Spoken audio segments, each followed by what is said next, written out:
सर्वप्रथम नए सत्र में आप सभी छात्र छात्राओं का स्वागत है। और आप सभी को कक्षा 11 से कक्षा 12 में आने की ढेर सारी बधाइयाँ। आज गणित सब्जेक्ट विषय में पहला जो हमारा टॉपिक है, पहला चैप्टर है, जिसका टॉपिक है संबंध तथा फलन, यानी रिलेशन एंड फंक्शन।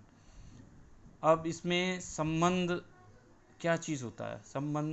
संबंध जो है समुच्चय, माना हमारे पास दो समुच्चय ए और समुच्चय बी पर संबंध आर इस प्रकार से प्रदर्शित होगा। ए कार्डिनल बी का उपसमुच्चय होता है। अतः आर जो होगा, संबंध आर जो समुच्चय है उसमें वो उपसमुच्चय होगा ए कार्डिनल बी का। यदि ए बी क्रमिक युग्म है, a b belongs to R, Cartesian product है, कार्तीय गुणनफल है, a b belongs to R, तो कह सकते हैं कि A is related to B, a R b. इसको क्या पढ़ेंगे? ए आर बी। ए का संबंध, अतः ए संबंधित है B, ए संबंधित है B से द्वारा प्रदर्शित किया जाता है।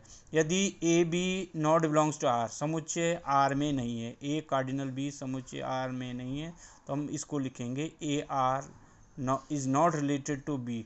तो अतः ए संबंधित नहीं है बी से। उदाहरण के लिए यदि ए में 1 2 3 4 5 ये अवयव हैं तो ए कार्डिनल और कोई संबंध आर जो ए बी इस प्रकार से है कि बी बराबर ए प्लस 2। यदि हम इसमें ए बराबर 1 रखें तो बी का मान क्या हो जाएगा? 1 धन 2, 1 ए बराबर 1 और ये 2 है, 2 3, तो 1 3 किस में होगा? ए क्रॉस ए में, यानी ए क्रॉस ए मानी संबंध आर में।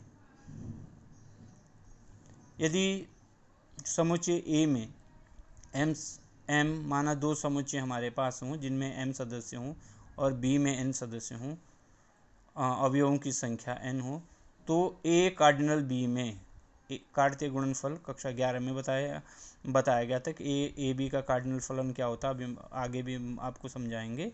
ए कार्डिनल बी में एम एन अवयव होंगे तथा संबंध, अगर इनसे कितने संबंध बनाए जा सकते हैं, ए कार्डिनल बी से कितने संबंध बनाए जा सकते हैं, तो 2 की पावर mn के बराबर संबंध प्रदर्शित किए जा सकते हैं। अब कार्डिनल, इससे पहले कार्तीय गुणनफल कैसे होता है? कार्डिनल प्रोडक्ट, माना ए और बी दो अरिक्त समुच्चय हैं जिनमें अरिक्त का मतलब उनमें अवयवों, कुछ ना कुछ अवयवों की संख्या, माना तो ए क्रॉस बी को हम इस बराबर हो ए कार्डिनल बी बराबर ए बी इस प्रकार से कि ए बिलोंग्स टू ए में है, ये बिलोंग्स टू का निशान है, ए में है और बी किसका समुच्चय है? बी समुच्चय बी का सदस्य है। उसी पर बी क्रॉस ए क्या हो जाएगा? बी ए इस प्रकार से होगा, बी समुच्चय बी का सदस्य, स्मॉल बी समुच्चय बी का सदस्य और स्मॉल ए का सदस्य होगा। यदि ए और ए कार्डिनल बी अगर 5 हो तो ये क्या देगा कि ए भी रिक्त समुच्चय होगा और बी भी रिक्त समुच्चय। उदाहरण के लिए माना ए में 1 2 3 और बी में ए बी 2 सदस्य हैं, तो इनका ए क्रॉस बी किससे दिया जाएगा? 1a 1b, फिर 2a 2b, फिर 2 3a 3b, ये कार्तीय गुणनफल होगा। अब इसमें ये एन ए समुच्चय ए में अवयवों की संख्या 3 और एन बी समुच्चय बी में अवयवों की संख्या 2 तथा इन n of a cross a cardinal b में सदस्यों की संख्या 1 2 3 4 5 6, तो 6 हुई। तो हम कह सकते हैं कि एन कार्डिनल बी किसके बराबर हो जाएगा? इन दोनों के गुणनफल के बराबर, 3 दूना 6 के बराबर। ठीक है, जो यहाँ ऊपर बताया था कि ए बी में एम एन अवयव होंगे। अगर एन में ए में एम अवयव और बी में एन अवयव हों तो ए क्रॉस बी में कितने अवयव होंगे? एम एन के गुणनफल के बराबर होते हैं, यानी 3 दूना 6 होते हैं, जो कि आपको आप देख सकते हैं कि 6 1 2 3 4 5 6 ही हैं, 3 दूना 6, 3 इनके गुणनफल के बराबर एम ए कार्डिनल बी में सदस्यों की संख्या होता है। अब इससे कितने संबंध बनाए जा सकते हैं? तो इससे बनाए गए संबंधों की संख्या, जैसे आर जो है आर क्या होता है? उपसमुच्चय होता है ए क्रॉस बी का, तो संबंधों की संख्या क्या हो? 2 की पावर mn के बराबर संबंध प्रदर्शित की जा सकते हैं, यानी 2 की पावर 3 दूना 6, 2 की पावर 6 में 64 संबंध, कुल इससे कितने 64 रिलेशन संबंध बनाए जा सकते हैं। जैसे आर में एक संबंध है, आर इज इक्वल ए भी एक संबंध है, तो ऐसे ऐसे इनसे जिसमें 3 2 6 से कितने 64 प्रकार के संबंध बनाए जा सकते हैं।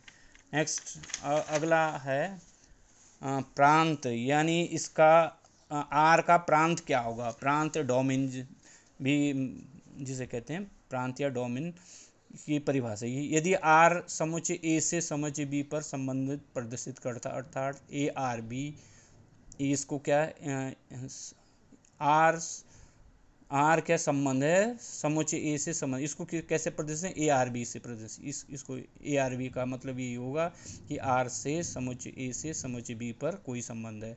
तो क्रमिक युग्मों का प्रथम अवयव, जो क्रमिक युग्म होंगे उसका प्रथम जो अवयव होगा वो आर का प्रांत कहलाएगा। ठीक है, तो प्रांत आर बराबर डोमेन, यानी डोमेन ऑफ आर बराबर क्या होगा ए। इस प्रकार से ए भी हमारा क्रमिक युग्म है, तो इसका प्रथम अवयव वो क्या होगा, वो प्रांत आर का प्रांत कहलाएगा। जहाँ R is a subset of a cross a, अगर हमने समुच्चय ए क्रॉस ए या आर इज अ उप समुच्चय होगा ए क्रॉस बी, अगर दो ए और बी दो समुच्चय कार्डिनल और अगर एक ही समुच्चय है तो ए क्रॉस ए होगा। तो अगर यदि ए बराबर 1 3 5 7 ये 4 सदस्य हैं, बी में 2 4 6 8 10 हों, तो आर जो है संबंध इस प्रकार से दिखाया गया है। आर में ये जो इन ए क्रॉस बी का क्या उप समुच्चय है 1 8 3 6 5 2 1 4, यानी a R b, a is related to b, a R b में है ए और आर बी। तो प्रांत आर का यानी इसका डोमेन क्या होगा, पहला 1 3 5, ठीक है ना, 4 दोबारा आए तो उसे दोबारा नहीं लिखें, 1 3 5 ये प्रांत आर में 1 3 5 ये होगा प्रथम अवयव होगा। क्रमिक युग्म का प्रथम अवयव लिखा है परिभाषा से, ये लिखा है कि प्रथम अवयव आर का प्रांत कहलाता है। तो प्रथम अवयव होगा 1 3 5, फिर 1 रिपीट हो गया तो 1 3 5 ये 3 सदस्य होंगे। अब इसका रेंज क्या कहलाता है, परिसर यानी रेंज। यदि ए और बी कोई संबंध है तो समुच्चय आर के क्रमिक युग्मों का द्वितीय अवयव प्रांत आर का परिसर होगा। ठीक है, अब ये हमारा ये मनी इसको हमें इस प्रकार से डिफाइन कर सकते हैं परिवार आर इज इक्वल बराबर बी, इस प्रकार से कि ए बी क्रमिक युग्म का द्वितीय सदस्य है, बिलोंग्स टू, जो कि आर में है, ये रिलेशन से अवयव है। परिसर R is the subset of b, R उप समुच्चय है बी का। ठीक है, आर जो हुआ क्योंकि आर में एक अवयव होगा तो इसमें बी में भी एक अवयव होगा। अब यदि आर बराबर 1 8 3 6 5 2 1 4, जो कि ए आर बी में रिलेशन है ए से बी पर, समुच्चय ए से बी पर रिलेशन है, तो द्वितीय अवयव या द्वितीय घटक 8 6 2 4 ये तो इसको क्या कहेंगे, रेंज परिसर 8 6 2 4 द्वितीय अवयव। ठीक है, द्वितीय घटक भी कहते हैं इसको। तो आर में 4 6 8 6 2 4 ये रेंज कहलाते हैं। अब संबंध समुच्चय ए से ए पर, समुच्चय ए से ए पर यानी ए आर ए इज ये क्या उप समुच्चय होगा ए क्रॉस ए का। तो आर बराबर ए बी इस प्रकार से होगा, क्या होगा इसमें क्रमिक युग्म में ए भी ए में होगा और बी भी समुच्चय ए में, इसको कहते हैं रिलेशन ऑन ए सेट, यानी समुच्चय ए से ए पर संबंध कहलाता है।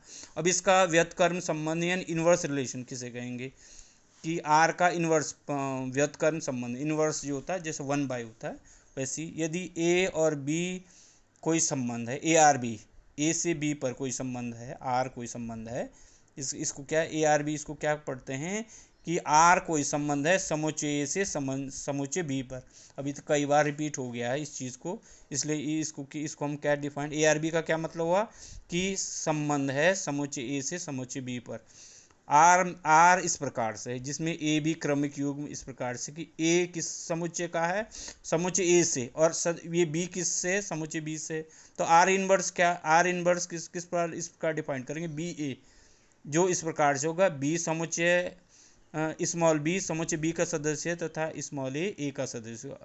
जैसे उदाहरण के लिए आर का व्युत्क्रम आर बराबर में 1a 1c 2d ये अवयव हैं आर में, तो आर इनवर्स कैसा डिफाइंड होगा, a1 ये हो जाए व्युत्क्रम हो जाए इसका, a1 c1 और d2 होगा जो आर का व्युत्क्रम संबंध कहलाएगा। स्टॉप।